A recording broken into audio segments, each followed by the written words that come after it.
Hi, this is Manny Marino with Dewood Sun out of Minneapolis, Minnesota. So this video is for Tony and Angie.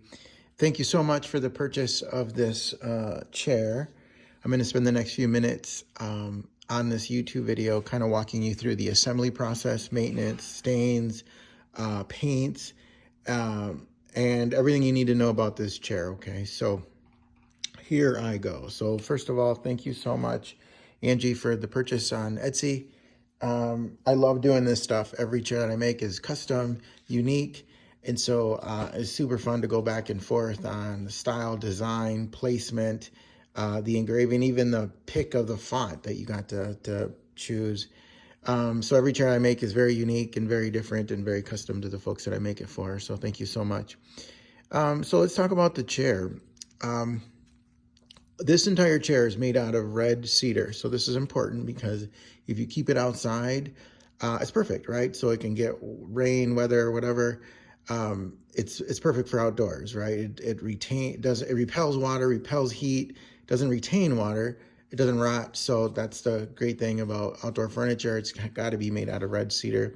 You had mentioned in a text message about stain and being sealed. So the entire chair is stained in a red mahogany. So this is going to be important for you to know down the road, because depending on how much sun you get, like the red mahogany is an oil base, so it penetrates the wood and it's stained, right? So if it were to rain right now or snow, water will repel right off.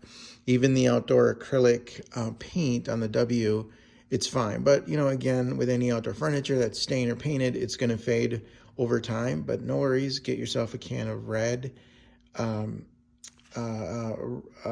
mahogany. That's the stain. You can do a light sanding if you want, and you'll bring it right back to life. So let's start with the engraving. Picture videos never do justice, but this is laser engraved. It's got some texture to it when you feel it. So because this is going to be a dark stain, the red mahogany, I color filled it. Actually, my girlfriend did. And this has got, so it's like a brown, right? And then Bucky, this is again, an amazing one. We left it natural, so that was the natural wood. We tried to stain her on it, and then she painted the W red. That was pretty sharp. That's great. And then my logo, my personalization, you can't even see it. And I said this before in the text message that it's custom made by at Dewood Sun. I use a lot of social media and Instagram. That's where a lot of my customers find me. If not on Etsy, then on my Instagram.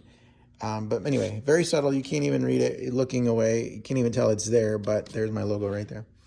And then let's talk about this. So this is, the W is an inlay, right? An inlays mean that it's cut from the same board. So 6 boards across, 32 inches tall. And then the W is cut. I'm old school, and I just use a template, right? A paper template. When I have my boards laid out, I take my template, trace it, and then I router each edge, right? So obviously it's smooth, but every seam, every edge of each board, including the inlay in the inside of the W, is routed, so it kind of gives it that curvy look, so to speak. So and obviously smooth to the touch. And that is an outdoor acrylic red paint. So again, over time. Oh, and by the way, you can technically, and this is what I did, I stained over the paint after it dried. So red acrylic paint, and then the red mahogany, you can go over it to kind of give it that seal and then just wipe it off. It retains its color, but it adds a little more extra protection, okay? And that's how the chair is made. Now I'm going to walk around and give you a profile look. And I don't do instructions ever, or throw that in the box, because for the chairs that I ship out, I always make a video because everyone is custom and I have lots to talk about the chair, and this is sort of my brand, and it's personalized. So, but I'm going to walk you through how to put this chair together, and you'll get an idea just by looking at the profile. So there's going to be a few steps, right? Everything under the chair, when I take this apart, is going to be labeled underneath. So look for the labeling. The first thing you're going to start off with is your base, right? Your base consists, and by the way, as you're looking at the chair, it's always right to left. The base consists of 3 things. It's the right and left 2x6, and then there's a spacer. Oops, there's a spacer in between the legs, right? A 2x6, which is 21.5 inches. You don't need to know the dimensions, but it's a spacer. So first step is lay out your base, right and left, and then your seat slots, 1 through 7. Again, look for the labeling underneath. I'll label them on the right side. When you start off on a flat surface, you're going to just, match these up, right? Edge to edge, and then just walk them through all the way to number 7. All of these are pre-drilled, right? And because and so in theory, and these are 24 inches wide. So in theory, you can mix them up. It makes no bit of difference. However, I'm going to ask that you keep them the same just because I want you to reuse the same holes that I just pre-drilled.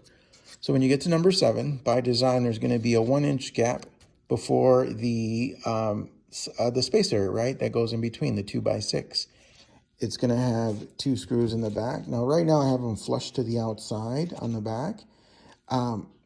But when you get it, I want you to bury this as deep as you can, okay? So it gives more bite. And then in your kit, in your hardware kit, there's going to be sawdust. So fill it with sawdust after you screw it in as far as you can. Sawdust, and then there's a wood plug, okay? And the wood plugs will be stained as well. I'll make sure to stain them so they're dark. So these will get wood plugs if you never plan on taking this chair apart. As far as like the hardware, so all of the entire chair takes a 2-inch torque screw, right? So I'll include in the kit, it's a T25 torque screw or bit that goes on your drill. And one word of caution, because they're pre-drilled, right? There'll be a little crevice or a pre-drilled where the top, when you're drilling this in, obviously sits flush to the top of the chair. So with my drill, it's got a lot of torque. The only thing I ask is to be mindful when you get to the very end or about to flush it and countersink it, just kind of go slow so you don't run the risk of burying it really, really deep. And then you have to back it out. And when you do that, it tends to catch and splinter the wood. So to avoid that, when you're screwing it in, just go kind of slow when you're about to flush it, make it flush. Okay, so that's just a word of caution and some good feedback for you. Anyway, so your base, right and left, your center space, and then you have a 1-inch gap with the 2-inch screws on each side to go in. Those go deep. Then the next piece that you're going to add are your front legs and back legs. So starting with your right and left, I'll have them labeled. Now in theory, these can get mixed around. However, I'm going to ask you to keep it right to left because I don't mass produce these, right? So as I'm drilling the holes for these lag bolts, I'm kind of eyeing it and centering it, and then I just go from there. Okay, so right and left. Then the next piece that's going to go on is your arms, right? Right and left. There's only a top. You'll, again, look for the countersinks. You'll see those right and left. Look for the labeling. And, oh my gosh, I'm sorry. Before the arms, your back legs. Now, these sit on a lag bolt, right? It's a 3.5-inch, 3/8 lag bolt. So your back legs, I actually leave them on. I take the entire chair apart, but I just swivel it down. So when you swivel it up, you're going to put this, it's a back brace. It's 21 inches, 21.5 inches. It's the only small one out of all these 24 1x4s. And then look for the labeling, right and left, right? One thing to be mindful of too is the top, sorry, the video's really, really hard. The top of this edge does not go all the way to the top of this leg. And the reason being, because if you did that, then the corner of this 1x4 would bump up this back arm and not keep it level. So by design, it's like 1/4 of an inch from the top. But no worries, look for the pencil markings. You're not going to see it in the video, but down here, line it up. That's good. Same within here. So there's going to be a pencil mark on the inside of where this should line up. So it's perfect every time. Now with the lag bolts, you're going to need a 9/16 socket. That's going to make your life easy. The lag bolts always go from outside in, then followed by the washer, lock nut, 9/16. Okay, so right now all of this is finger tight. When you're putting this together, keep the bolts finger tight. So the last thing that you'll absolutely do is tighten it. When it's all set, flat and even and level, then go ahead and then just 9/16 socket to do those. So then the next, after your back legs, are going to be your arms, right and left. So here's the deal, right? There's going to be a countersink 2-inch screw on the back that goes on the top, and then there's going to be 2 on the top. So I will include 2 on the front on each side, right? So this is the right arm. Now, a lot of people like this look where it's exposed like everything else on the seat. These are coated 2-inch Torx screws, right? So this is the finest hardware you can get. These are deck screws. They will never bleed, they'll never rust, and they're coated, right? And I think it just looks super sharp exposed. However, if you don't like it, I recommend, or you can put sawdust in the wood plugs if you bury this deep, okay? These will be important to make sure that you line it up so that way you're using the exact same holes, because if you're over too far, you run the risk of puncturing this wood plug that's holding the bottom brace, if that makes sense. So just my recommendation is you could have the screw, when you screw it in first, have it stick out from the bottom so you know, and then you can just sit it right in the same hole. You'll be perfect every time. But the point is, wood plugs, let me get to those. So if you like this look, just go to the top, like flush like everything else. If you don't, bury it deep, use the same holes, and then sawdust, and then the wood plugs. I don't use wood plugs on the back, only the front 2 on each of the front arms, okay? In the event that you need to take it apart, it's easier to take these out, the wood plugs out, as opposed to back there, just because of the angle of the back and all that stuff. Then the last thing is your back. Now this is going to be one piece that just slides right in the middle. Underneath, there's going to be 3 screws that hold the, I call it the tail, underneath to keep it from shifting as people sit in. And then there you have 4 lag bolts on 2 on each side holding the front legs together. So I hope that was easy. I'm sure you'll have to just kind of watch the video one more time, but super easy, I promise. The first step is your seat, your base, you know, right and left with the spacer in between, 1 through 7. Look for the markings here. Then your front legs, right and left.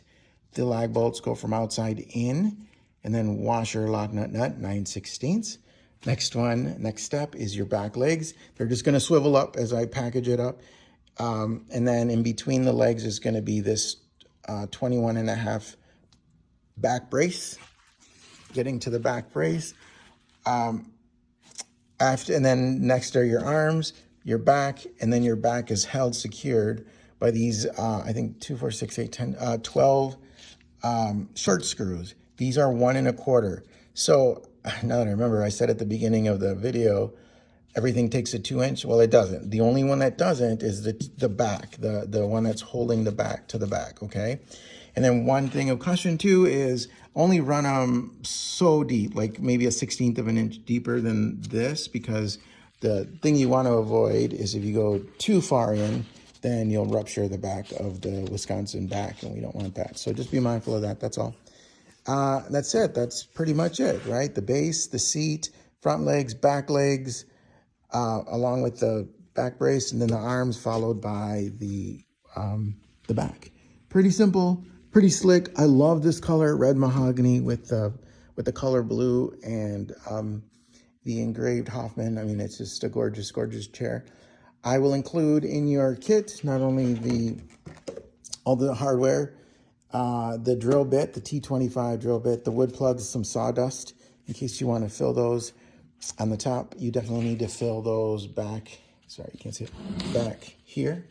And that's it. It's very, very straightforward. If you have any questions, any concerns, email me, FaceTime me. We can get on a Zoom meeting if you'd like, and I can walk you through this. But as far as like maintenance, maybe every other year, perhaps, you may have to do the red mahogany over again. But because it's a darker stain, those tend to last a lot longer than the lighter stains. But this is a gorgeous chair. It was fun to make. My parents are in town and they saw it, and good feedback. So it's a little deceiving because it's sitting up high on a bench, but I get good feedback on the angle of the seat, right? So it's not very low, and it's got more of an upright feel. So this has got a good pitch to it. So I think, and I get great feedback on the pitch and angle of the chair. It doesn't feel like you're super low or hard to get out of because of these wide arms. But that's all I got for you guys. Angie, Tony, thank you so much.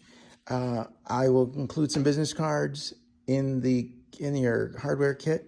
I'll get this in the mail and a tracking number. So any questions, let me know. Thank you so much.